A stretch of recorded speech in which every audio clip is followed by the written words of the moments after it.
Okay, so I'm starting a new rumor. Rumor has it Leah is getting dunked after the third service.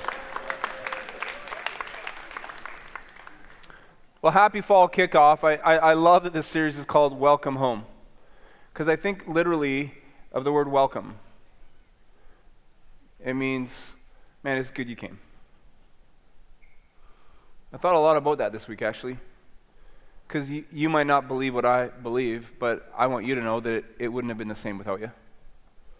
You might not think the same way that I think, but I wanted you to know that it's an honor that you're here. Your background might be different than my background, but can I tell you something that I know about you and me? We got way more stuff in common than stuff that is different in us. In other words, we got way more stuff that should unite us than should ever tear us apart. It's good you're here. So I want to tell you on September 8th of 2019, welcome home. That's the vision that we've always had for this place, that it would be like a home away from home. A place of hope, a place of healing, a place of belonging, and maybe even a place of becoming everything that we were created to be. Welcome home. And it's September, so it's back to school time, and I thought I would give away a little prize. I wanted to go get backpacks.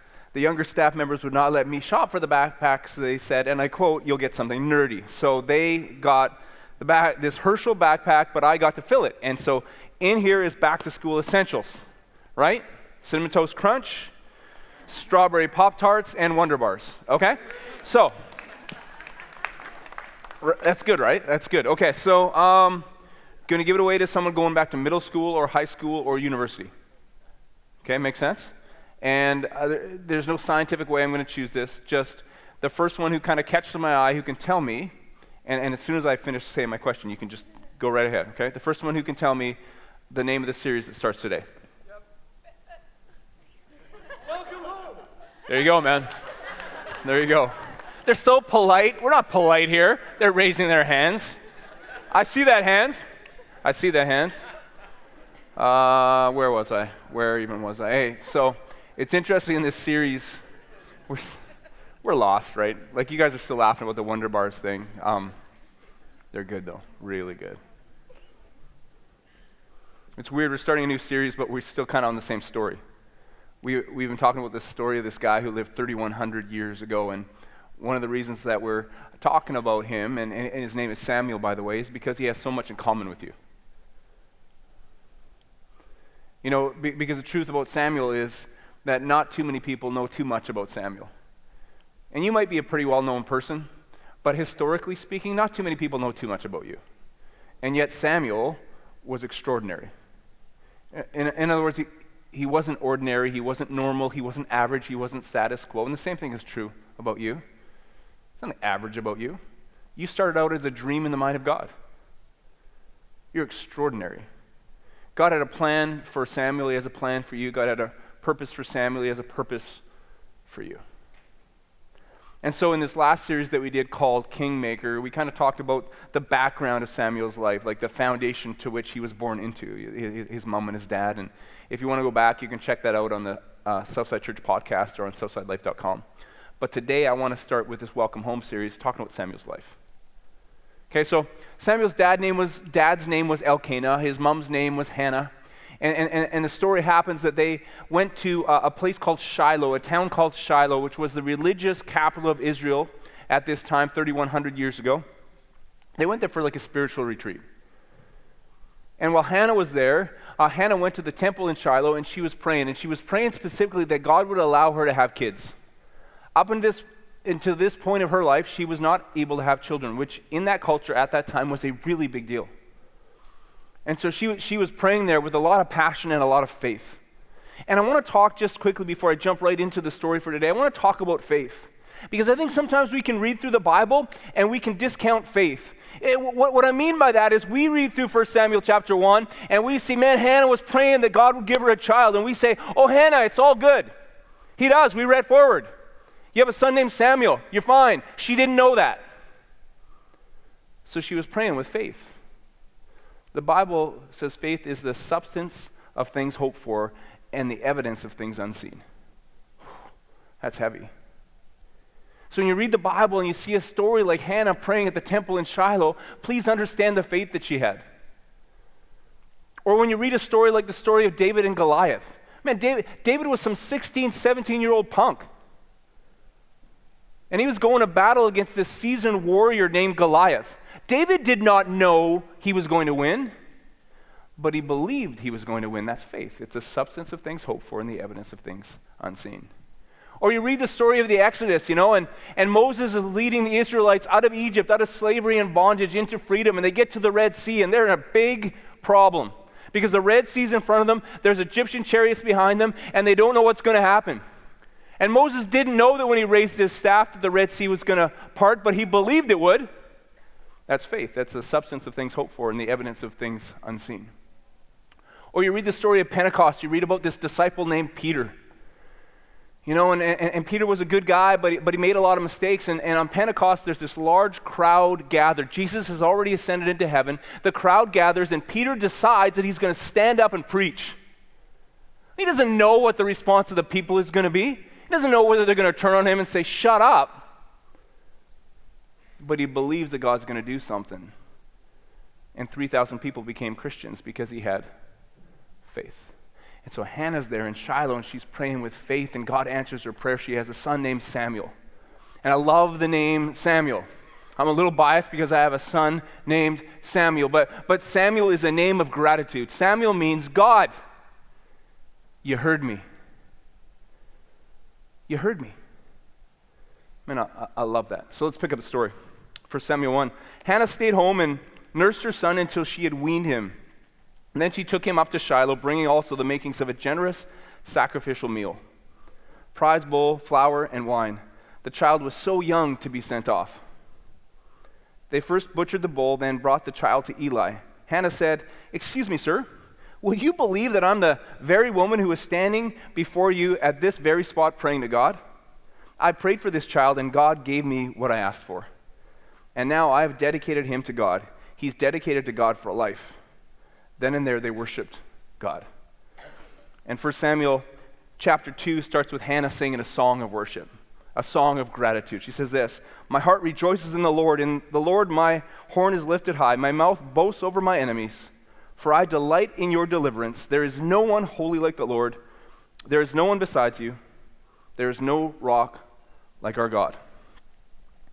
I talked to you a little bit last week if you were here, and if you weren't, that's fine. But I talked about the fact that in 1 Samuel chapter 1, there's this theme of worship.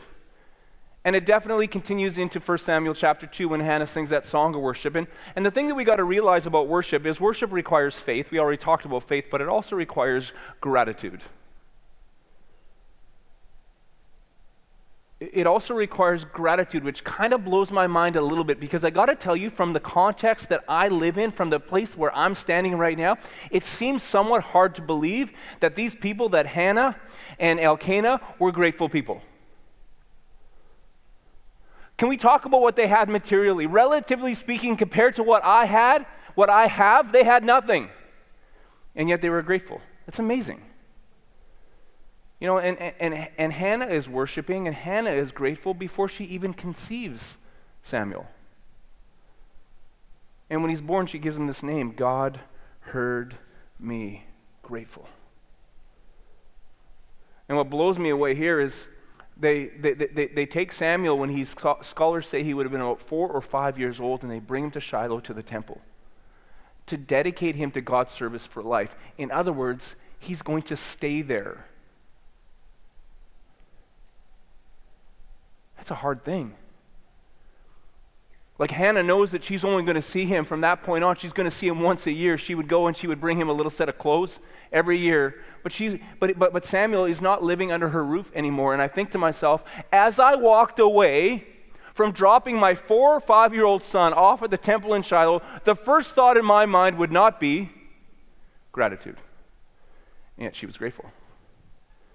Man, and it got me thinking about you. And it got me thinking about me. And I think, man, if I could give you one lens that would change the way that you go back to school this year, if I could give you one perspective that would change the way that you could go back to work this year, if I could give you one inclination, one posture that would change the way that you handle opportunities and challenges and obstacles in your life, starting September 8th, 2019, I would give you the lens called gratitude. gratitude. And I say that with a lot of trepidation because here's the absolute truth. When I'm tired and when I am discouraged, I am amazed at my almost unlimited capacity to be ungrateful. And the truth is, I think I come by it honestly because I live amongst a people who are quite ungrateful. I was reading on the interweb the other day. They had excerpts from actual registration cards at North American national parks. Okay, so some of the most beautiful places on the planet. Okay, so these are comments that were written on actual registration cards in national parks. Okay, let me read them for you. The trails need to be wider so people can walk side by side while holding hands. Thank you. The trails need to be paved so that they can be snowplowed in the winter. This is deep. The places where trails do not exist are not well marked.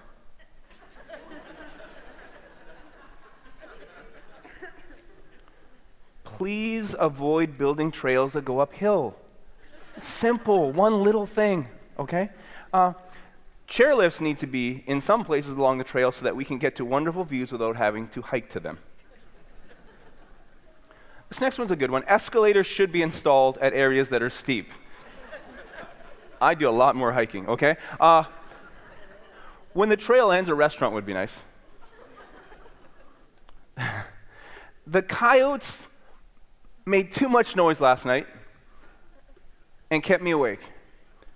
Please remove these annoying animals. A small deer came into my camp and stole my jar of pickles. Okay, I struggle with it. I don't think deer have opposable thumbs, do they? So I'm just like, okay, so it's just okay. A deer stole my jar of pickles. Is there a way that I can get reimbursed? Please call me, and they gave their number. There's too many bugs and spiders and spider webs. Please spray the wilderness to get rid of these pests. What's an ecosystem? Okay, so then I kept researching because I kind of got on a roll here. So then I found this. These are excerpts of emails sent to travel agents. Okay, you ready? We booked an excursion to a water park, but no one told us we had to bring our swimsuits and towels. The beach was too sandy, obviously. On my holiday to Goa in India, I was disgusted to find that almost every restaurant served curry. I don't like spicy food at all.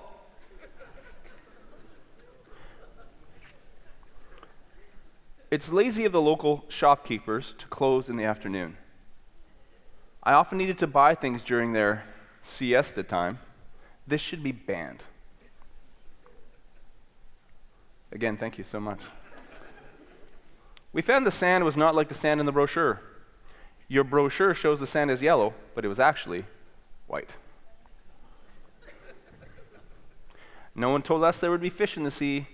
The children were startled. This next one's really legitimate, actually.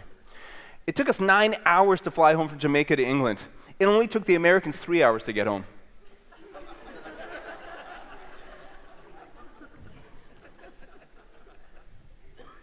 I compared the size of our one-bedroom apartment to our friend's three-bedroom apartment, and ours was significantly smaller. Last one, I was bitten by a mosquito. No one told me they could bite. I'm so sorry. So very sorry. I'm absolutely amazed at my almost unlimited capacity to be ungrateful. But I come by it honestly. I live amongst a people, a culture, a world that's pretty ungrateful. I was reading a quote the other day by a lady named Anne Manar, and she said this: ungrateful people forget what they are not grateful for. That's a big deal. That's one of the most profound things you've heard in a long time. Ungrateful people forget what they are not grateful for. Let me put it this way. You know the guy, I'm assuming it might have been a guy, it might not have been. You know the person who was just so annoyed that the sand in the brochure was yellow and the sand was actually white? Here's a simple question. Do you think they were happy? Or how about the guy whose flakes were so frosted about siesta time? You know, these people living in like 45-degree heat, they want to take a rest in the afternoon. It's so annoying. Do you think he was full of joy? So let me ask you a question. Are you happy? Are you full of joy? Are you a person of contagious joy? Are you a person of influence? Because if your answer to the question, are you happy, is not really, I have a follow-up question, are you grateful? See, here's the problem with ingratitude. Ungrateful people forget what they are not grateful for. See, what happens is unhappiness is actually a contagious disease. And it's caused by a chronic deficiency of gratitude. Are you happy? Are you full of joy? Are you a person of great influence? If the answer is not really, the follow-up question for me would be, are you grateful? If I could give you one inclination, one lens to look at the world through as you head into back to school, back to work, back to challenge, back to obstacles, back to opportunity, I would probably give you gratitude. The Apostle Paul wrote this in a letter to the church in Thessalonica. 1 Thessalonians 5, he says this, rejoice always, pray continually, give thanks in all circumstances. That's interesting he didn't say give thanks for all circumstances, right? Because sometimes your circumstances suck. But we can give thanks in all circumstances because there's always something to be thankful for. This is God's will for you in Christ Jesus. This 19th century preacher named Charles Spurgeon, he says something like this. If joy and prayer get married, their firstborn child is gratitude. We should be grateful. It'll change your life. I'm a grandpa now, became a grandpa 2 months ago. I've only mentioned that 100 or 150 times in the last 2 months. So I'm into Winnie the Pooh now. Obviously, I should have never stopped. He's amazing, okay? So here's a Winnie the Pooh thing for you. Piglet noticed that even though he had a very small heart, it could hold a rather large amount of gratitude. So I'm going to give you 3 simple steps to get a heart of gratitude, to get a lens of gratitude. Here's the first one. Be grateful to God. Be grateful to God. A few weeks ago, I talked about the importance, in my opinion, the importance of spending some time every day in silence and solitude. It doesn't have to be an hour. It can be 2 minutes, 3 minutes, 5 minutes, 7 minutes. So, some time every day in silence and solitude, away from the chaos, away from the noise, away from the stress, away from the people who are trying to grind you down, away from the people that you're tempted to live your life to please, and just by yourself. And when I talked about the importance of silence and solitude, I gave you something called the prayer of examine, which is kind of a conversation guide that you can take with you to talk to God during your silence and solitude. And ever since I gave you that, I've been doing it every day, this prayer of examine every day myself. And the first step of the prayer examine is this. Take a look at your last 24 hours and list everything that you can be grateful for. It's actually amazing how long that will take. And if you weren't here or if you never got a copy of the prayer examine, we'd love to send you one. You can just text the keyword silent to 604-670-3040. Grateful to God. You see the storm last night? That's a light show. Grateful for that. Grateful for the sun and the moon and the stars in the sky.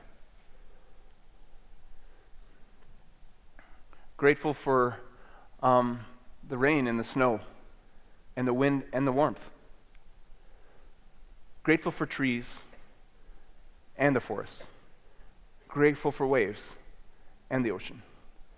Grateful for the mountains and the rivers and the streams and the lakes. Grateful for the clothes we wear and the food we eat. A couple days ago, it was lunchtime, and I was making myself a peanut butter and jam sandwich. And I thought to myself, I am so grateful for peanut butter and jam.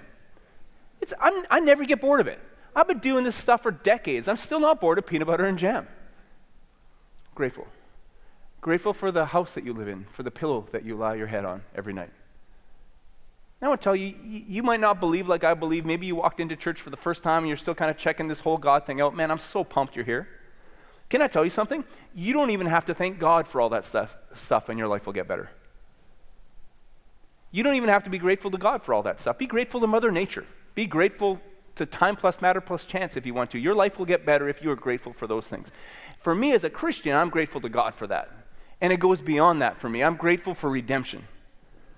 I'm grateful that Jesus Christ, the Son of God, stepped into human history, and he lived, and he died, and he rose again. And that means to me today, right now, that my past can be resolved. In other words, my sins are forgiven. I get a clean slate and a new beginning. My hurts are being healed. I have strength for today to take one next step at a time. I have hope for tomorrow and the promise of eternity. I'm grateful for that, you know? I'm grateful that even though my body is going to wear out one day, that I'm never going to wear out. That God has a forever plan for me. That when I die, it's not a termination, but it's a transition into forever. You know, some people talk and they say, man, when I die, I'm going to go to heaven. I think the Bible teaches something just a little bit different. I think God's going to give us a new earth and a new heavens. We're going to spend forever there. A few weeks ago, I was driving up to Kelowna, and the Okanagan connector was closed between Merritt and West Bank, so I had to take a turnoff, the Aspen Grove turnoff, and I was so annoyed. It's going to take longer. I had someplace I needed to be, and I'm driving along, and all of a sudden I start looking around. I'm like, oh, okay, so this is really, really beautiful. And then I pull up, like I'm driving along, and there's a lake beside the road. I think it was Allison Lake, but I'm not sure. And I look up, and there's a mountain as high as I can see. And the mountain descends down, and there's a cliff for about the last 100, 200 feet, bang, right down into the lake. And I'm like, this is probably like one of the most beautiful things I've ever seen in my life.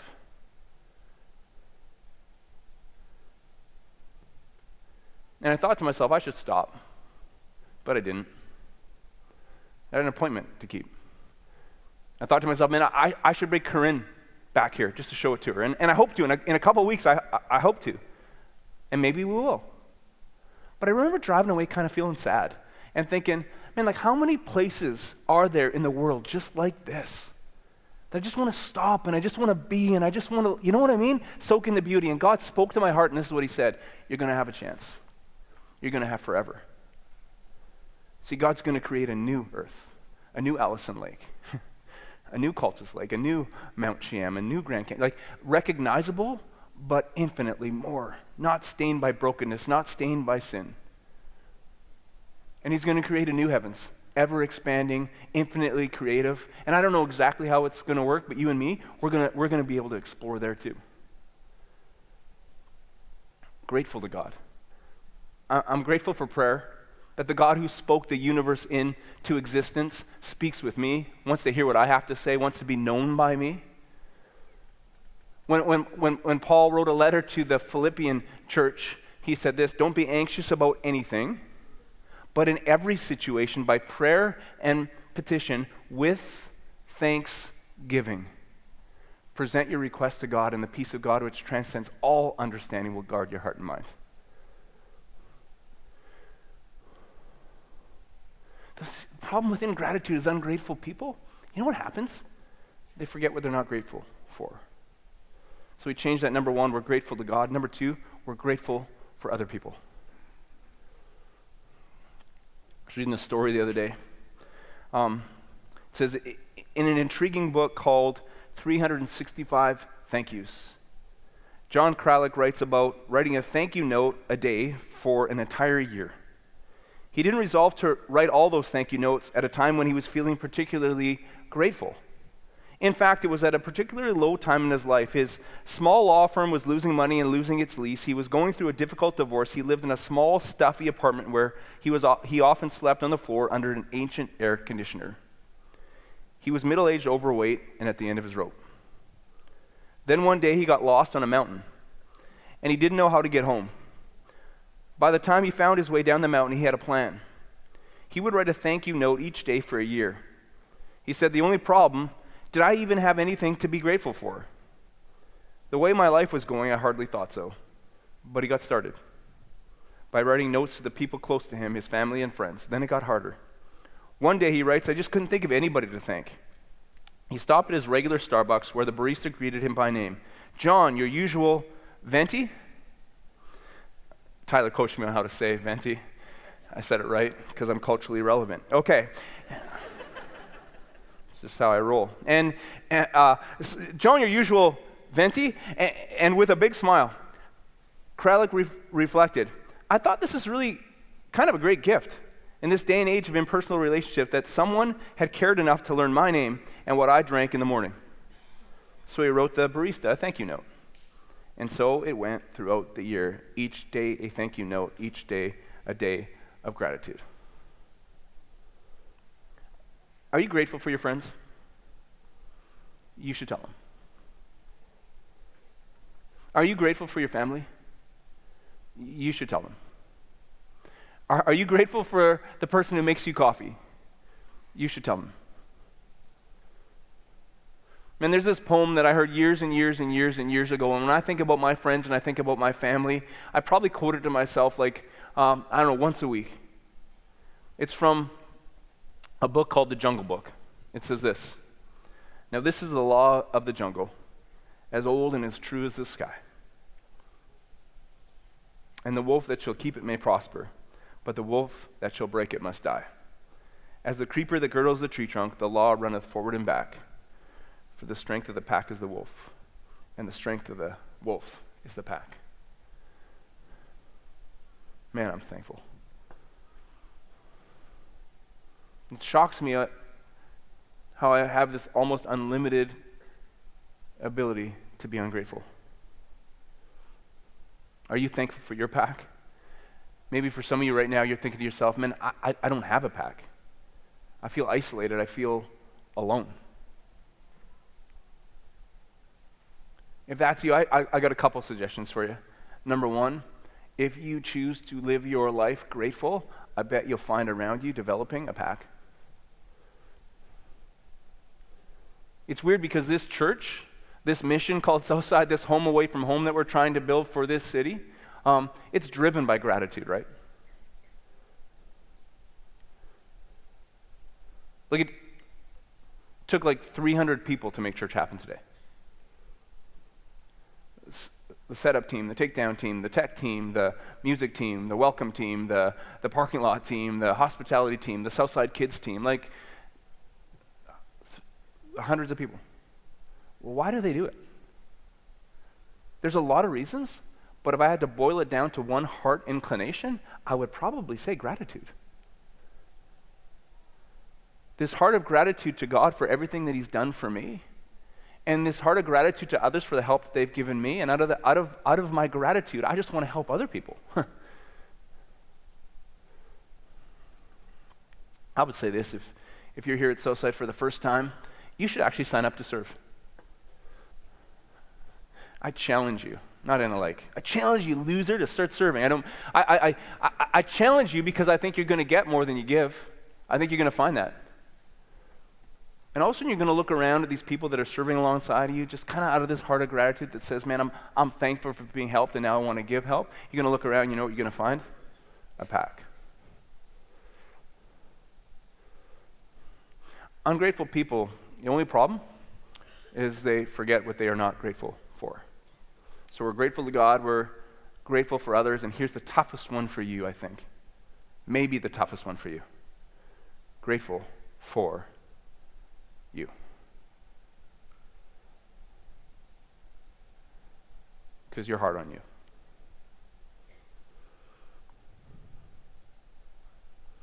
You're way too hard on you. Did I tell you I was a grandpa? I told you that, right? A Winnie the Pooh thing? Okay, so I got another Winnie the Pooh for you. Here it is. Promise me you'll always remember that you're... No, I know, I'm just getting choked up. I'm getting old, you know what I mean? Braver than you believe, stronger than you seem, and smarter than you think. Are you grateful for you? Are you grateful for the gifts that God gave you? Are you grateful for the talents, for the ability? Are you grateful for your quirky sense of humor? You say, well, that would be arrogant, Mike. No, they would actually be grateful. You're mean to you.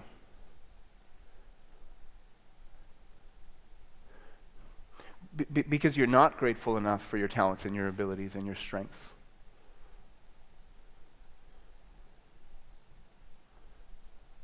A few months ago, Karen and I were sitting around and we were discussing a quote by Soren Kierkegaard. Because we're smart like that, you know? We just sit around talking about Kierkegaard. We're just brilliant people. Often we also discuss SpongeBob SquarePants memes, so there's a give and take to it, okay? But there's this quote by Kierkegaard where he says, "And now with God's help, I'm becoming myself." And Corinne looked at me and she said, "You know what I think? I think in this season of our life, we got to change that just a little bit for us." And we changed it to this: with God's help, I'm befriending myself. You're too mean to you. You would never talk to a good friend like you talk to yourself. So it said, be thankful for your gifts and your abilities and your talents, but you don't thank yourself near enough. Isn't it amazing how you have a proclivity to just focus on the negative? There's people in here today, you have one negative aspect that you think is a negative aspect of your physical appearance, and you fixate on that. You would never do that to a friend. See, we got something inside of us, for many of us, it's called an inner critic. And it drives you. It tells you it's not enough. You got to do more. You're not sufficient. You're not making the grade. It's not going to cut it. And I know for some people in here today, you would think to yourself, well, you know what? My inner critic has helped me get where I am today. And here's the crazy thing. You are absolutely right. That voice inside of you that's saying, you got to do more, harder, better, more, higher. That voice, that has helped you to get where you are. But I'm telling you, I believe that God, maybe more than anything else today, has sent me up here to tell you this. That voice, that inner critic, it might have helped to get you where you are today, but it will not help you get to where you need to go.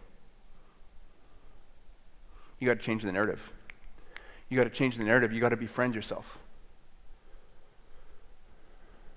That voice, the way you speak to yourself, you got to speak like you would speak to a good friend. With truth, yes, tell the truth. Don't be deluded. And with warmth. So let me give you an example. Let's say you have an awkward conversation with somebody. I have a similar pattern to many, many awkward conversations I've had in my life. You want me to tell you about it? Okay, great. Your enthusiasm is palpable. Okay, so here it is. I walk up to somebody and I say this, hey, man, how are you? And they say, man, I'm doing awesome. How are you? And I say, good, you? Oh, no. I just asked them twice how they're doing. Has anyone else ever done that? Okay, all of you basically. Okay, and then you're just like, I can't believe it. I asked them twice how they're doing. I'm such an idiot. And you walk away from this awkward conversation like, oh my goodness, I'm the biggest failure in the world. I'm such a loser. I can't believe I said that. That person is never going to like me. They're never going to talk to me again. You would never talk to a friend like that. So what would you do? You should speak to yourself with truth and warmth. Okay? So imagine you witnessed a friend having that conversation. You would look at them and you would tell them the truth. You know what? It was pretty awkward. You asked him 3 times how he's doing, you know? That's the truth, right? And here's the warmth. And it's going to be okay. Because I know a little bit about people, And that person that you just had that awkward conversation, they're walking away thinking that it was their fault. And at least you cared. So here's the truth. Next time, I don't know, just ask once. It'll be fine. You're too mean to you. You talk to yourself like you would never talk to a good friend. So let's say you fail at something. Maybe it's an academic failure or a relational failure or a professional failure or even a moral failure. How do you deal with that? See, I think there's people in here today that when you fail at anything, you've got this inner voice. Listen, you've got this inner voice that convinces you that that failure was not an event. It is now your identity. So you didn't just have a failure, you are a failure. You didn't just lose, you are a loser. And you allow failure to define you. You would never talk to a friend like that. What would you say to a friend? Well, you would be truthful, but you would be warm. So here's the truth. You would say, you failed. Like passing is 50%, you got 37. Can't really, but, and, yet, you're down, but here's what I know about you, you're not out. That failure doesn't define you. It ain't over. Are you kidding me? This comeback is going to be incredible. That's what you would say to a friend. So start talking that way to you.